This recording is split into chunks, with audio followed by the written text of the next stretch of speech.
Olá, mentes curiosas, e bem-vindos a esta jornada intelectual. Hoje vamos abordar uma das pensadoras mais corajosas, influentes e profundamente polêmicas do século XX. Uma mulher que olhou diretamente para os horrores de seu tempo e ousou fazer as perguntas mais difíceis. O nome dela é Hannah Arendt e o seu trabalho é mais relevante hoje do que nunca. Vivemos em tempos de burocracia impessoal, de polarização extrema e de uma velocidade perigosa que muitas vezes nos impede de parar para pensar. Arendt nos alertou sobre isso. Ela nos ensinou que o maior perigo nem sempre vem de monstros sádicos, mas da obediência cega, da indiferença e da simples incapacidade de refletir criticamente sobre nossos atos. A grande pergunta que guia este ensaio é: o que podemos aprender com Arendt para navegar nosso mundo complexo? Como podemos evitar o que ela chamou de banalidade do mal? Para responder, devemos desvendar sua vida, sua análise do totalitarismo e sua bela teoria da ação humana. Preparem-se, porque esta é uma jornada que mudará a nossa forma de ver a política e a moral. Antes de nos aprofundarmos, um breve comentário. Para dar vida a essa narrativa, usei ferramentas de inteligência artificial para gerar muitas das imagens que verão. Pensem nelas como uma tela, uma forma de ilustrar as ideias e o ambiente do que estamos a contar.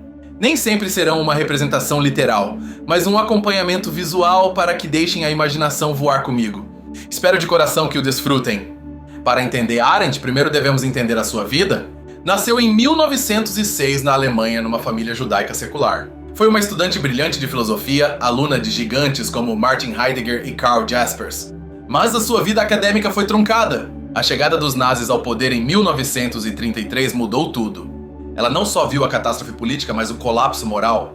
Arendt foi presa pela Gestapo por investigar o antissemitismo. Conseguiu escapar, fugindo primeiro para Paris e após a queda da França para os Estados Unidos em 1941. Chegou a Nova York como uma refugiada apátrida, sem Estado. Esta experiência de ser uma pária, uma excluída do sistema político, tornou-se o cadinho de todo o seu pensamento posterior. Ela não pensava sobre o totalitarismo de uma Torre de Marfim, ela o tinha vivido. É fundamental entender algo que ela mesma insistia. Hannah Arendt não se considerava uma filósofa. A filosofia, dizia ela, ocupa-se do homem no singular, da verdade eterna. A ela interessava a política. A política ocupa-se dos homens no plural, da vida em comum, aqui na Terra. Ela era uma teórica política. O seu objetivo não era encontrar a verdade, mas sim compreender o mundo que partilhamos. O seu pensamento é uma resposta direta à ruptura da tradição que o século XX representou. Os velhos conceitos de moralidade, política e humanidade já não serviam. Tinham se quebrado. O Holocausto não era apenas mais um crime na história. Era, para ela, um evento sem precedentes que revelava uma nova forma de governo e um novo tipo de maldade. A sua primeira grande tarefa foi entendê-lo. Assim chegamos à sua primeira obra monumental, publicada em 1951, As Origens do Totalitarismo. Este livro não é uma simples história do nazismo ou do stalinismo, é uma autópsia.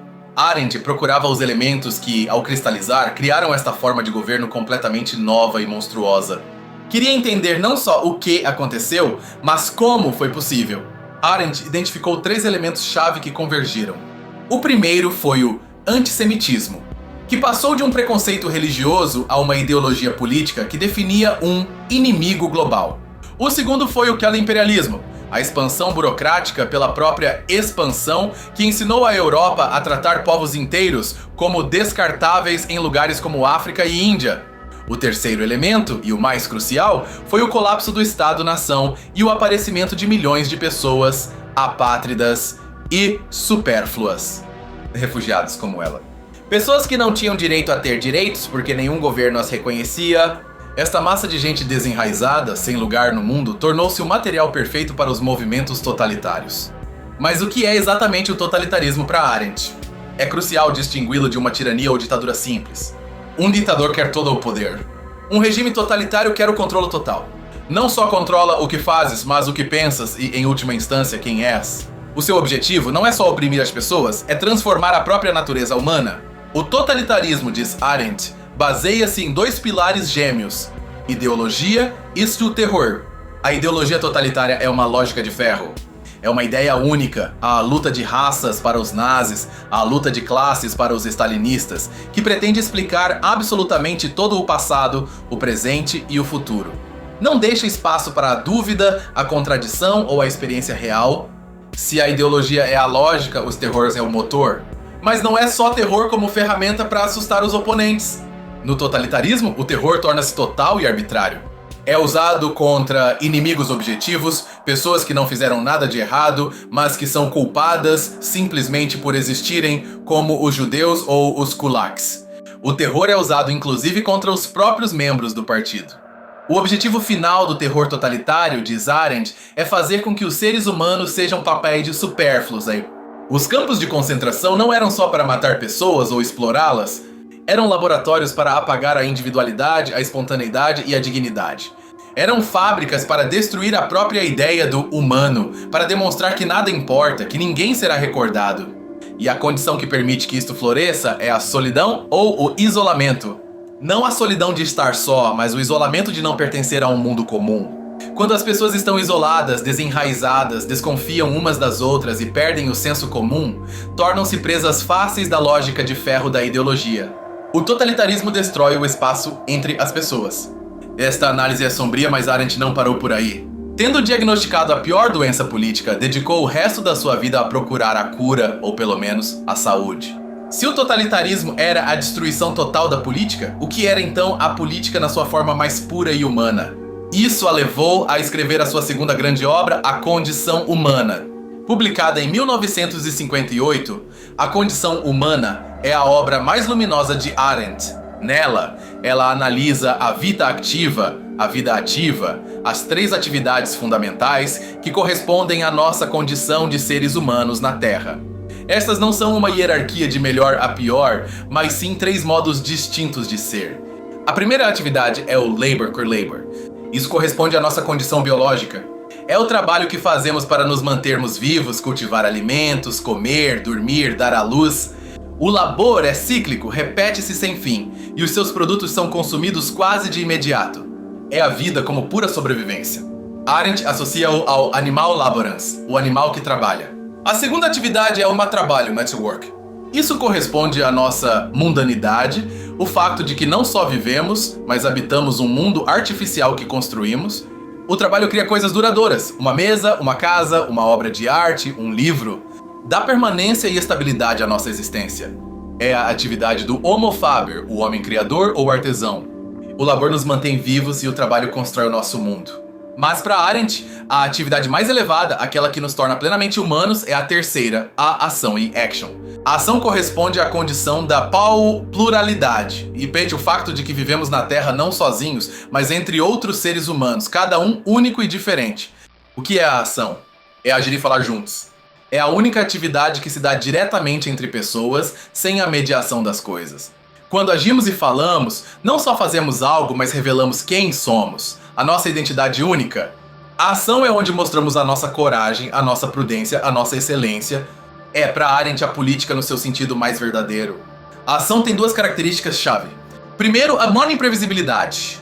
Quando ages no mundo, a tua ação combina-se com as ações de milhões de outros. Nunca pode controlar o resultado. É como atirar uma pedra a um lago. As ondas espalham-se de formas que não podes prever. Por isso, a ação sempre exige coragem. Segundo, a irreversibilidade. Não podes desfazer o que fizeste ou disseste. As tuas ações seguem-te. Arendt diz que os remédios para estes problemas são o perdão, que nos liberta do passado, e a promessa, que nos dá estabilidade para o futuro. Estas duas capacidades tornam possível continuar a viver juntos, apesar dos erros e da incerteza. A ação e a fala criam o que Arendt chama o espaço de aparecimento ou a esfera pública. Este não é um lugar físico, não é o edifício do governo. É o espaço entre as pessoas que se cria magicamente cada vez que se reúnem para agir e falar sobre assuntos comuns. É o espaço da liberdade. Para Arendt, a liberdade não é algo que tens no teu interior, é algo que fazes no mundo com outros. Aqui Arendt faz uma crítica radical da modernidade. Ela argumenta que perdemos este espaço público, substituímo-lo por o social. O que é o social? É quando os problemas do labor, a economia, a necessidade, a sobrevivência invadem a esfera pública. A política deixa de ser sobre a ação, quem queremos ser, e torna-se administração, como distribuímos os recursos. Para Arendt, quando a política se torna mera burocracia e a administração da vida, torna-se perigosa. Foca-se no comportamento previsível das massas, não na ação imprevisível dos indivíduos. Este é o mundo do animal laborans que toma o controle, onde todos somos reduzidos a ser trabalhadores e consumidores, não cidadãos. É o primeiro passo para a mentalidade totalitária. Esta ideia da ação, como o coração da liberdade política, leva a analisar a Revolução. No seu livro sobre a Revolução, Arendt compara a Revolução Americana e a Francesa. Faz uma distinção que surpreendeu muitos. Ela admirava a Revolução Americana e era cética em relação à Francesa. Por quê? Porque a Revolução Francesa, diz ela, foi sequestrada pela questão social. Obsessionou-se com a pobreza e a necessidade, o labor. Isso levou à violência e ao terror, tentando forçar uma felicidade abstrata. Em contrapartida, a Revolução Americana foi para ela uma verdadeira revolução política. O seu objetivo não era resolver a pobreza, mas sim fundar um novo espaço para a liberdade, para a ação pública. Arendt amava o espírito dos Founding Fathers não por quem eram, mas pelo que fizeram. Juntaram-se, deliberaram e criaram algo completamente novo, uma república. Para ela, a maior glória da ação humana é a natalidade, a capacidade de começar algo novo no mundo. Cada ser humano que nasce é um novo começo, e a política é o palco onde esses novos começos podem florescer. Vimos o seu diagnóstico do totalitarismo e a sua visão da vida ativa. Agora devemos entrar no território mais difícil e controverso da sua carreira. Um momento que a colocou contra muitos dos seus amigos e a transformou numa pária intelectual para alguns. Estamos a falar do julgamento de Adolf Eichmann e do seu conceito da banalidade do mal.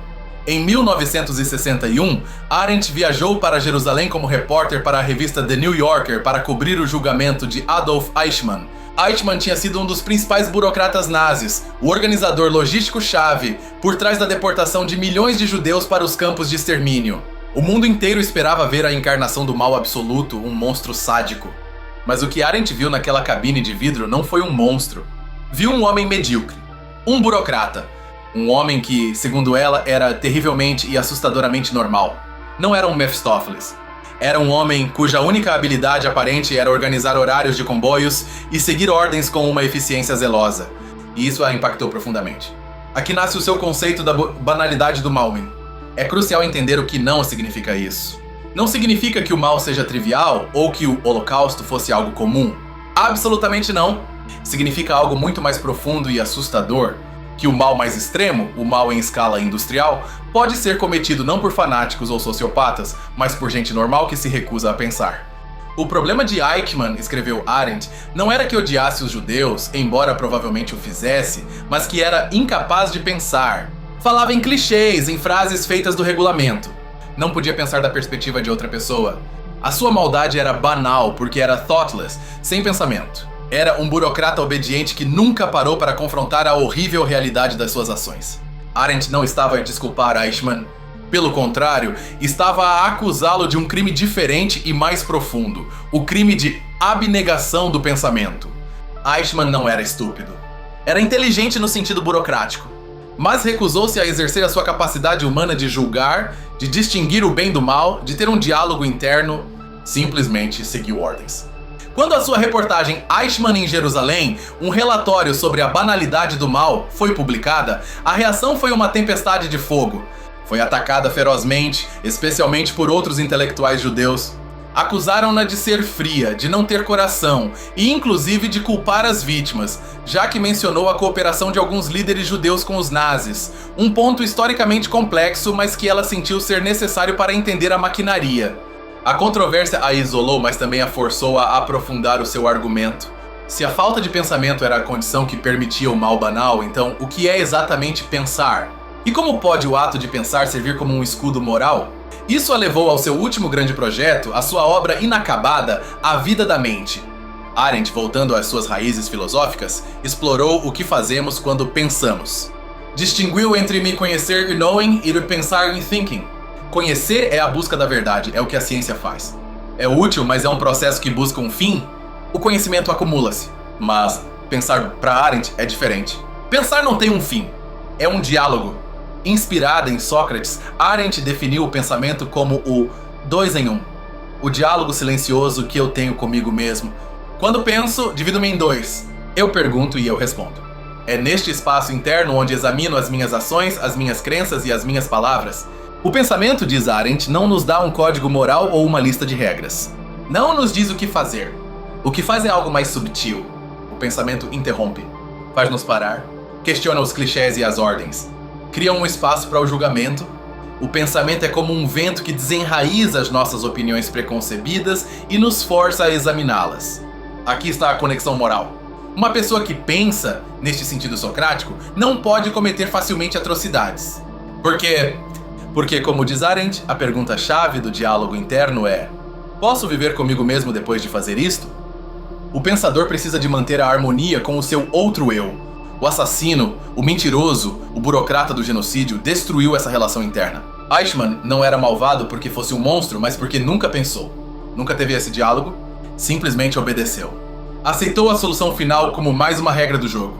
Para Arendt, o antídoto contra a banalidade do mal não é uma melhor educação ou uma moral mais estrita. É o hábito constante, ruidoso e às vezes paralisante de parar para pensar. O pensamento, então, é um ato profundamente político. Não porque nos diga em quem votar, mas porque nos prepara para julgar. Dá-nos a capacidade de distinguir a beleza da fealdade, o certo do errado, em momentos em que todas as regras da sociedade ruíram. É a nossa última linha de defesa. Hannah Arendt morreu em 1975, deixando a vida da mente inacabada. Mas o seu legado é tudo menos isso. Deixou-nos um conjunto de ferramentas conceituais incrivelmente poderosas para entender o nosso mundo. Ensinou-nos a desconfiar das ideologias que pretendem explicá-lo tudo. Ensinou-nos a valorizar o espaço público, a alegria de agir juntos e de criar algo novo. E talvez o mais importante, alertou-nos que o maior mal não surge do ódio fanático, mas da indiferença burocrática, da banalidade daqueles que renunciam à sua humanidade mais básica, a capacidade de pensar. A lição de Arendt é um desafio.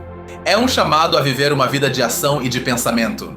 A ter a coragem de aparecer em público, de dizer a nossa verdade, e a ter a fortaleza moral de nos retirarmos a esse diálogo interno para nos assegurarmos de que a pessoa com quem temos que viver, nós mesmos, continua a ser alguém com quem vale a pena viver.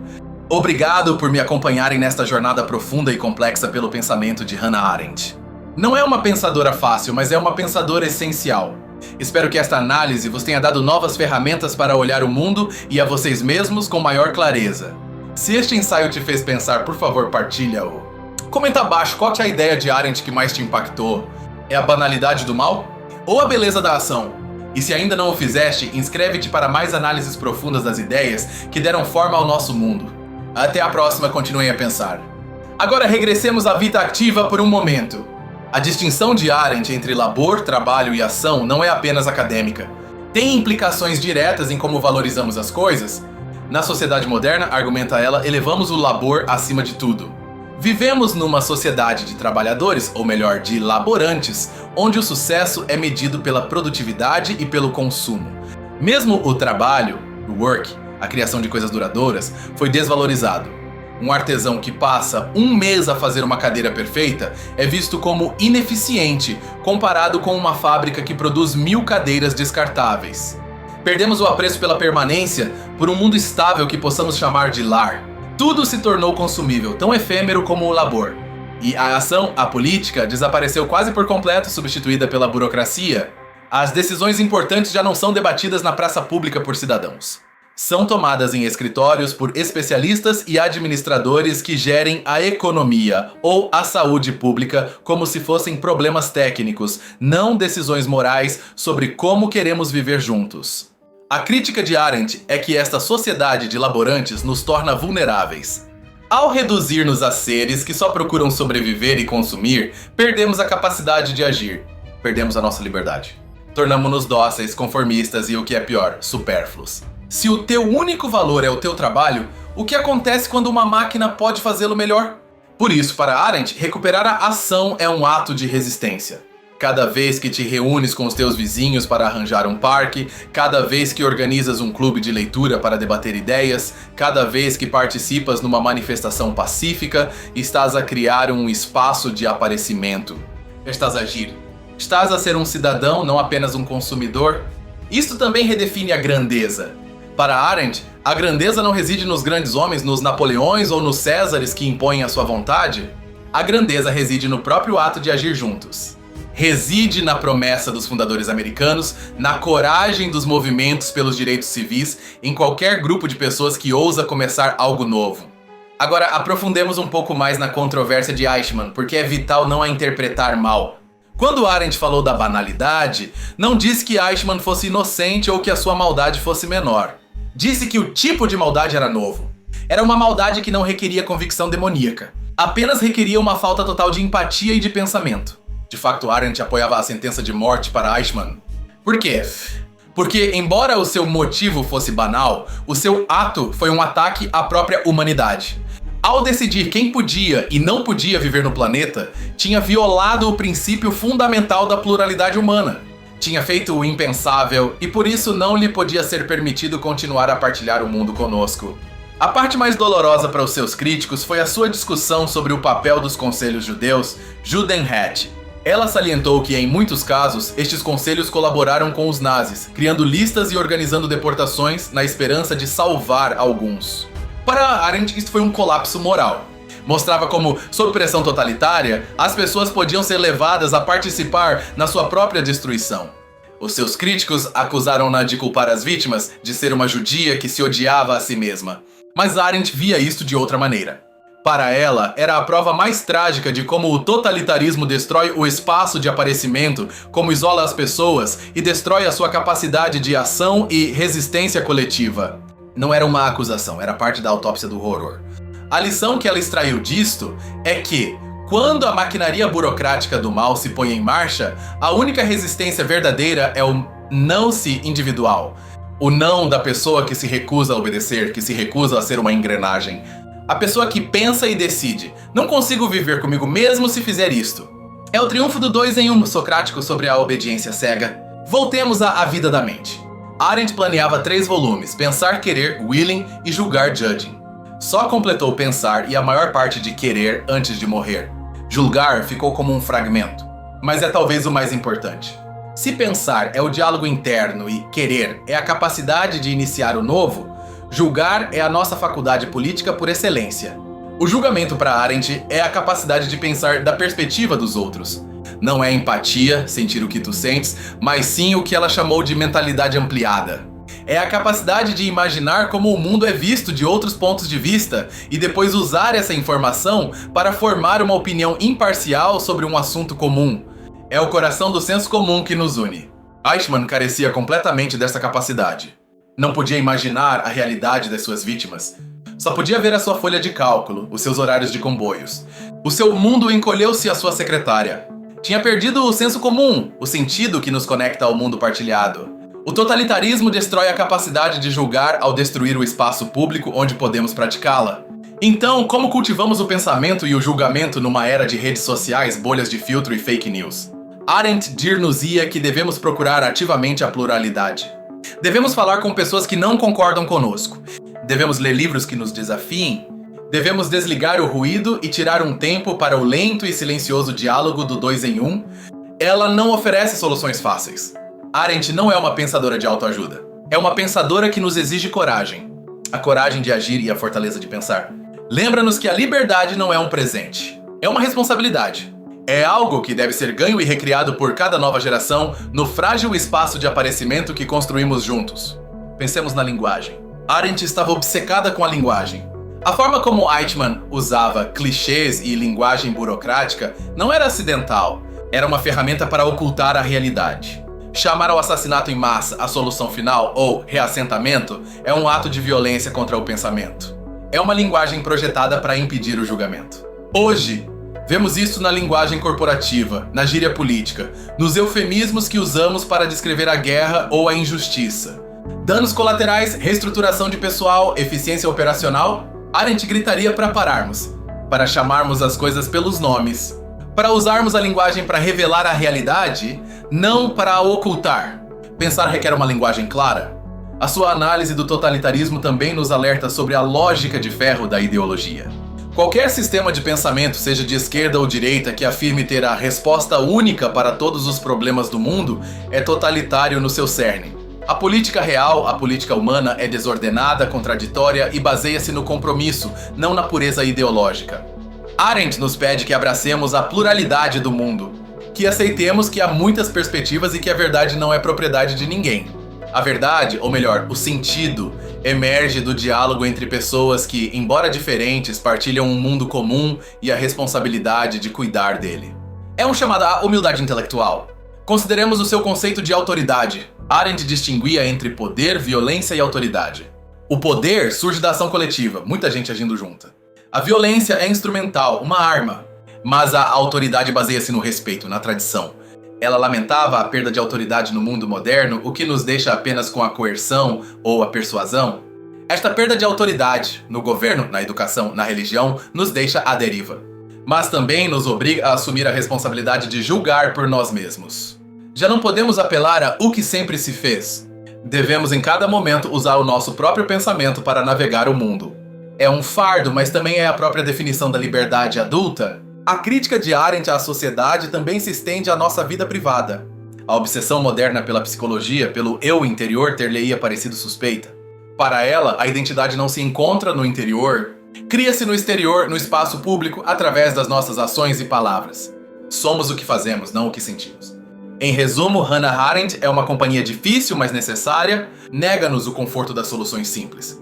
Nega-nos a coartada da história ou da necessidade econômica, coloca a responsabilidade diretamente nos nossos ombros, diz-nos o mundo é como é graças ao que fizemos e pode ser mudado com uma nova ação.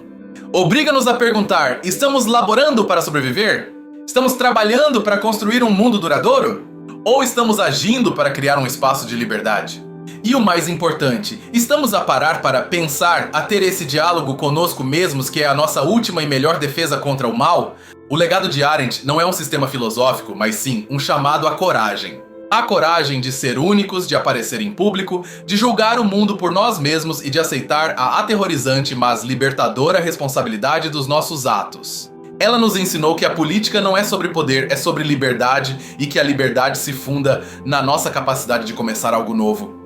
Num mundo que nos empurra constantemente para a conformidade, para a obediência burocrática e para o clichê, a voz de Hannah Arendt ressoa como um lembrete urgente.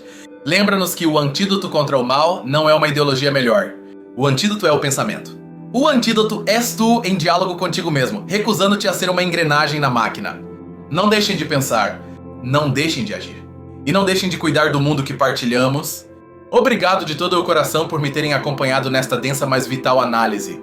Foi uma honra explorar essas ideias convosco.